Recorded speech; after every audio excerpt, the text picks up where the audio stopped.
तो अब बात करते हैं एक्यूट कंजेस्टिव हार्ट फेलियर का। तो मैं बात कर ही चुका हूँ। कई बार क्या होता है, एक मरीज़ एक्यूट कंजेस्टिव हार्ट फेलियर से प्रेजेंट किया, लेफ्ट या राइट हार्ट, इसका कार्डियक आउटपुट ऑब्वियसली लो होगा। कार्डिनल सिम्टम इसका यही है, low output heart failure. Low output क्योंकि low cardiac output heart failure. तो कॉन्ट्रेरी टू और एक्सपेक्टेशन, ये बंदा मरेगा नहीं, जिंदा बच जाएगा। क्यों? क्योंकि बॉडी के अंदर कंपेंसेटरी मैकेनिज्म है। हमारे पास दो हाथ हैं, sympathetic system and parasympathetic system. जब कार्डियक आउटपुट जैसे ही कम होगा, obviously the sympathetic system will come into action, it will come into play. So क्या होगा कार्डियक आउटपुट की वजह से? सिंपैथेटिक नर्वस सिस्टम का स्टिमुलेशन हो जाएगा। ठीक, स्टिमुलेशन होते ही कौन से न्यूरोट्रांसमीटर्स रिलीज होंगे? मैंने बताया था नॉरएपिनेफ्रिन होता ही होता है, ये तो आपको पता ही। It is release from all the post ganglionic sympathetic neurons except sweat glands and hair की जो होती है एरेक्टर पाइलाई मसल। ठीक है, द गूज़बम्प जैसे। और साथ ही साथ एपिनेफ्रिन भी रिलीज होगा। अब ये किस पे काम करेंगे? ये स्टिमुलेट कर देंगे बीटा 1 रिसेप्टर को। बीटा 1 रिसेप्टर को स्टिमुलेट कर देंगे, जिसकी वजह से cardiac output will be increased and will be restored back to normal. Increased cardiac output इतना बढ़ जाएगा कि नॉर्मल लेवल तक पहुंच जाएगा। अब ये नॉरएपिनेफ्रिन या एपिनेफ्रिन बीटा 1 के साथ साथ अल्फा को भी स्टिमुलेट करेगा ही करेगा। इसमें आपको पढ़ाया था ABCD। So alpha 1 AC। Alpha 1 causes vasoconstriction. Vasoconstriction में वेन्स का भी होगा और आर्टरीज का भी होगा। तो वेन से कंस्ट्रिक्शन की वजह से प्रीलोड बढ़ जाएगा और आर्टरीज की वजह से आफ्टर लोड बढ़ जाएगा। So let's try and understand what this is actually. यहाँ पर लेफ्ट एट्रियम जो मैंने डायग्राम बनाया, इससे अयोटा से ब्लड जा रहा है। ठीक है, and it is going into the systemic circulation, मतलब एंटी ग्रेविटी ब्रेन में और हर जगह जा रहा है। अगर यहाँ पर हमने कोई ब्लॉक लगा दिया, सपोज वी कंस्ट्रिक्ट हियर, यहाँ कंस्ट्रिक्शन करके हमने अयोटा का जो ल्यूमेन होता है, जैसे पाइप होती है, उसका साइज हमने छोटा कर दिया। सो अब उसको ज़्यादा फोर्स लगाना पड़ेगा। So that is what is afterload. After the blood has entered the heart, how much force the aorta has to exert to pump the blood against resistance into the systemic circulation, that is after load. Load क्या है basically? Load क्या है? Load is amount of blood entering the heart. After load मतलब after the blood has entered the heart, अब कितना जोर aorta लगाएगी।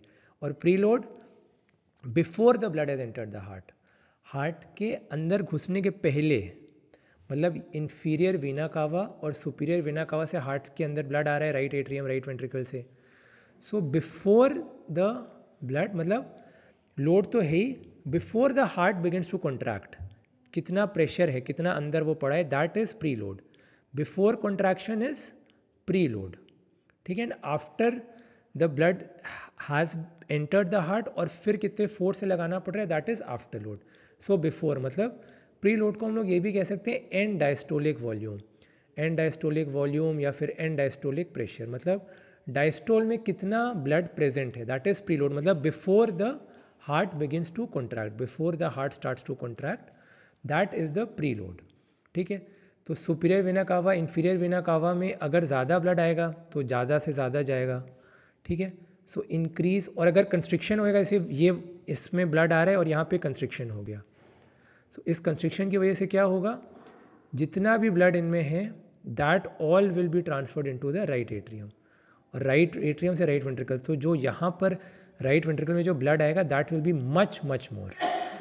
तो जो आपको कॉन्सेप्ट इसमें याद करना है, आर्टीरियोलर कॉन्स्ट्रिक्टर्स जो होते हैं वो आफ्टर लोड को बढ़ाते हैं, और जो वीनो कॉन्स्ट्रिक्टर्स होते हैं वो प्री लोड को बढ़ाते हैं। सो इसी तरह जो वीनो डायलेटर्स होंगे, अभी बताऊंगा इनके बारे में, वो प्री लोड को कम करेंगे, और जो आर्टीरियोलर डायलेटर्स होते हैं वो आफ्टर लोड को कम करते हैं। जैसे कि कैल्शियम चैनल ब्लॉकर जो होते हैं, दोज आर आर्टीरियोलर डायलेटर्स। ठीक है, so they decrease the afterload. तो अब बीटा 1 रिसेप्टर्स मैंने बताया था जो दो जगह प्रेजेंट होते हैं, तो हार्ट में वेंट्रिकल्स में प्रेजेंट होंगे ही होंगे, दूसरा juxtaglomerular cells of kidney, they will stimulate the release of renin. Angiotensinogen angiotensin 1 का लेवल बढ़ा देगा। एंजियोटेंसिन 1 एंजियोटेंसिन कन्वर्टिंग एंजाइम जो कि वास्कुलर एंडोथीलियम और लंग्स में होता है, उससे एंजियोटेंसिन 2 का लेवल बढ़ाएगा। AT1 रिसेप्टर का स्टिमुलेशन होगा which is present in many areas. आपको 3 याद रखने हैं, blood vessel, adrenal medulla, adrenal cortex. Blood vessel में ऑब्वियसली वेसो कंस्ट्रिक्शन करेगा, क्योंकि मैंने बताया था GQ कपल्ड है, ये G प्रोटीन कपल्ड रिसेप्टर है। एड्रिनल मेडुला में नॉरएपिनेफ्रिन एपिनेफ्रिन के रिलीज को इंक्रीज करेगा, और एड्रिनल कॉर्टेक्स के अंदर एल्डोस्टेरॉन मिनरलोकॉर्टिकोइड का रिलीज करेगा from the zona glomerulosa, outermost layer of the adrenal cortex. The deeper you go in, the sweeter it gets. I hope you got the mnemonic here. GFR, glomerulosa fasciculata reticularis. Sexual androgens जो होते हैं वो inner most layer में होते हैं. अब एक तो करेला ऊपर से नीम चढ़ा, मतलब एक तो ऑलरेडी वेसो कंस्ट्रिक्शन हो चुका है due to stimulation of alpha 1 receptors. ठीक, अब ब्लड वेसल के स्टिमुलेशन की वजह से यहाँ पर 81 रिसेप्टर स्टिमुलेट हुआ, तो और वेसो कंस्ट्रिक्शन, और लोड हार्ट पे बढ़ गया. फिर नॉरएपिनेफ्रिन एपिनेफ्रिन और रिलीज हुआ, तो फिर ये और इसको करेगा काम. ठीक, एड्रिनल कॉर्टेक्स एल्डोस्टेरोन क्या करता है, सोडियम वाटर का रीअब्जॉर्प्शन करता है, पोटेशियम का एक्सक्रीशन करता है. तो जो एडिमा फ्लूइड बाहर निकलने की कोशिश कर रहा है वो भी नहीं निकल पा रहा है, क्योंकि वो सारा का सारा एडिमा फ्लूइड अंदर ही एक्यूमुलेट कर रहा है. More sodium and water is being reabsorbed. But the most dangerous complication जो इन सब की वजह से होती है, that is left ventricular hypertrophy और LVH. तो जो आदमी की डेथ होती है, जो आदमी मरता है, that is due to cardiac remodelling. Left ventricular hypertrophy हो गई, कार्डियक रीमॉडलिंग हो जाती है और आदमी मर जाता है. ठीक है, सो अब ये पूरे सीक्वेंस ऑफ इवेंट्स को एक बार फिर से देखते हैं. हार्ट पे इतना काम बढ़ रहा है, प्री लोड बढ़ रहा है, आफ्टर लोड बढ़ रहा है, सोडियम वाटर का रीअब्जॉर्प्शन बढ़ रहा है, एडिमा फ्लूइड और ज़्यादा एक्यूमुलेट कर रहा है, लेफ्ट वेंट्रिकुलर हाइपरट्रोफी हो रहा है. अब ये सब जब होता है, then this CHF gets converted into chronic CHF. ठीक, this is now known as chronic CHF. तो क्रॉनिक CHF का दूसरा नाम होता है कंपेंसेटेड CHF, क्योंकि compensatory mechanisms come into play और इनके इंटरप्ले की वजह से acute CHF is converted into chronic CHF. So C for C, chronic CHF, compensated CHF. अब एक्यूट CHF का दूसरा नाम क्या दे सकते हैं? Yes, very good, it is called as decompensated CHF, क्योंकि उसमें compensatory mechanisms don't come into play as yet. So acute CHF, decompensated CHF, chronic CHF, compensated CHF. तो अब हम लोग बात करेंगे about the aims of treatment in chronic CHF.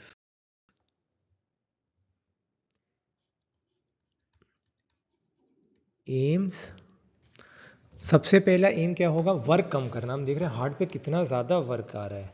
हमको heart की बॉडी बिल्डिंग नहीं करानी भाई साहब, हमको उसको जल्दी से रिलीज़ करना है सारे वर्क को. तो वर्क कैसे कम होगा? वेसोडाइलेटर से. फ्लूइड कैसे कम होगा? लूप डायरेटिक्स बता चुका हूँ. लेफ्ट वेंट्रिकुलर हाइपरट्रोफी को रेड में लिखा है क्योंकि लीथल है, मरीज मर सकता है. तो रेनिन, एंजियोटेंसिन, एल्डोस्टेरॉन सिस्टम पे सारे ड्रग्स जो एक्ट करते हैं डिस्कस कर चुका हूँ. एंड फाइनली आइनोट्रोपिक में we will prefer oral drugs. उसमें इंट्रावीनस दे रहे थे, इसमें ओरल. आइनोट्रोपिक की ज़रूरत कम से कम पड़ती है, क्योंकि हार्ट पूरा थक चुका है अब, तो बहुत कम ज़रूरत पड़ती है इसकी. तो वेसोडाइलेटर्स बेसिकली 3 तरह के होते हैं: वीनोडाइलेटर्स, आर्टेरियोलर डाइलेटर्स और मिक्स्ड डाइलेटर, जो कि वेन्स और आर्टरीज दोनों को डायलेट करते हैं. मैंने पहले ही कॉन्सेप्ट क्लियर कर दिया था. वीनोडाइलेटर्स प्रीलोड को कम करेंगे, 2000 nitrates, glyceryl, trinitrate, isosorbide, dinitrate, angina में इनको दिया जाता है drug of choice. Arteriolar dilators afterload, A for artery, A for afterload, hydralazine. Mixed में sodium nitroprusside, ACE inhibitors and angiotensin receptor blockers. तो अब लूप डायरेटिक्स बता ही चुका हूँ, फ्लूइड को कम करेंगे. ठीक है, तीसरा आता है जिसकी वजह से मरता है आदमी, डेथ होती है. सो इसके अलावा हमको बहुत खतरा है, तो हमको लेफ्ट वेंट्रिकुलर हाइपरट्रोफी कम करनी है, दैट कॉजेज कार्डियक रीमॉडलिंग. सो इससे हम मोर्टालिटी कम करेंगे, सर्वाइवल बढ़ाएंगे. तो इसमें ए भी याद कर लीजिए. ठीक है, baa baa black sheep have you any wool, yes sir 3 bags full. तो baa baa black sheep, baa. Beta blockers, A से 3A, ACE inhibitors, angiotensin receptor blockers and aldosterone antagonists. तो बीटा ब्लॉकर जो हम लोग यूज़ करते हैं क्रॉनिक हार्ट फेलियर में, MCV down हो जाती है ना, तो पूरा सर्किट शॉर्ट हो जाता है. अभी कुछ दिन पहले हमारे यहाँ MCV डाउन हो गई तो लाइट आना बंद हो गई थी, तो MCV को हमने नई MCV लगाई थी हेवल्स की. ठीक है, MCB, metoprolol, carvedilol and bisoprolol. ये रिकमेंडेड हैं कि हम इनको दे सकते हैं बेझिझक in persons having left ventricular hypertrophy. इसमें मोस्ट कॉमन पूछा जाता है, तो आंसर आपको कार्वेडिलॉल करना है. क्यों होता है अभी थोड़ी देर में डिस्कस करेंगे. सी से कॉमन, सी से कार्वेडिलॉल. पहले ये देखते हैं कि इनके कुछ कॉमन प्रॉपर्टीज. पहली बात, absolutely contraindicated in acute CHF. क्यों?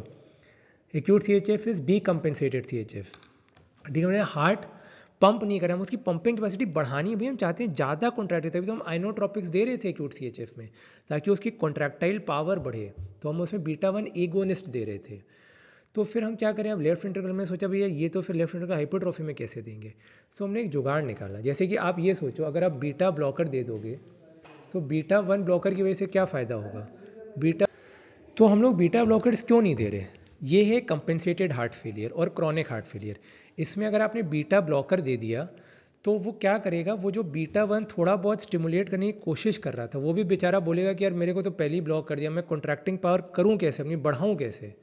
तो हमने एक बीच का तरीका निकाला ताकि ये जो कंपेंसेटेड है ये जब डीकम्पेंसेटेड में कन्वर्ट होगा, जिसमें कि बीटा 1 स्टिमुलेशन से सिंपैथेटिक सिस्टम थोड़ा कोशिश करेगा काम करने का, तो हमने इसको बहुत ही लो डोज पे स्टार्ट करना है बीटा ब्लॉकर्स को, बहुत लो डोज 5 मिलीग्राम, फिर 2-3 हफ्ते बाद 10 मिलीग्राम, फिर 2 दिन 15।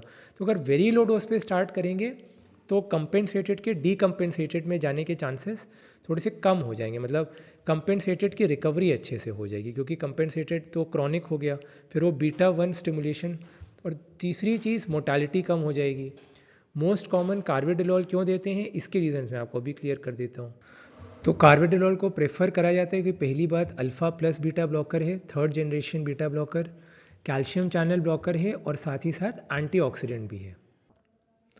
तो बीटा ब्लॉकर्स खत्म, अब ACE inhibitors ARBs have already been discussed. Last aldosterone antagonist, इसका काम क्या होता है, सोडियम वाटर का रीअब्जॉर्प्शन करना, पोटेशियम H+ का एक्सक्रीशन करना, जिसकी वजह से हाइपोकैलीमिया एंड मेटाबॉलिक एल्कलोसिस हो जाएगा।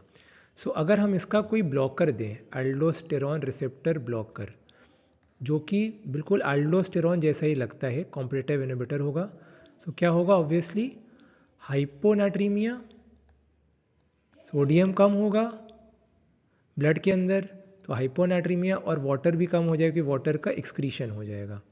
ठीक है, तो increased sodium and water excretion. और रिटेन क्या होगा, retain, yes very good, potassium और H+ के लेवल्स ब्लड में बढ़ जाएंगे। ठीक, इसीलिए जो ड्रग्स दी जाती हैं जो वाटर का एक्सक्रीशन कराती हैं, तो मैंने बताई था उनको कहते हैं एक्वारेटिक्स, और अगर साथ में सोडियम भी हो तो कहते हैं डायूरेटिक्स। तो डायूरेटिक्स होंगे ऑब्वियसली, कौन से डायूरेटिक्स, जो कि पोटेशियम का लेवल इंक्रीज करते हैं, यानी कि पोटेशियम स्पेयरिंग डायूरेटिक्स। और इसमें जो ड्रग होगी वो मोर्टालिटी रोक रही है, सोचो वो कार्डियक रीमॉडलिंग, वो बंदे की जान बचा रही है, उसकी मौत का कारण क्या है, लेफ्ट वेंट्रिकुलर हाइपरट्रॉफी। तो कितनी अच्छी बात है। सो इसमें पहले हम लोग ये दवाई देते थे स्पाइरोनोलैक्टोन, बट अब नहीं देते हैं क्योंकि this is one of the disco drugs, दिदर वाले डिस्को, धार वाले किसको, digoxin, isoniazid, spironolactone, cimetidine, oestrogen, ketoconazole, all of them cause gynaecomastia. So अब हमारे पास इससे बेटर ड्रग आ गई है which is free of all the side effects, hormonal side effects so to speak. उसका नाम है एप्लीरेनोन, एप्लीरेनोन। तो इसको हम लोग अब प्रेफर करते हैं in the treatment of chronic heart failure to prevent left ventricular hypertrophy, cardiac remodelling.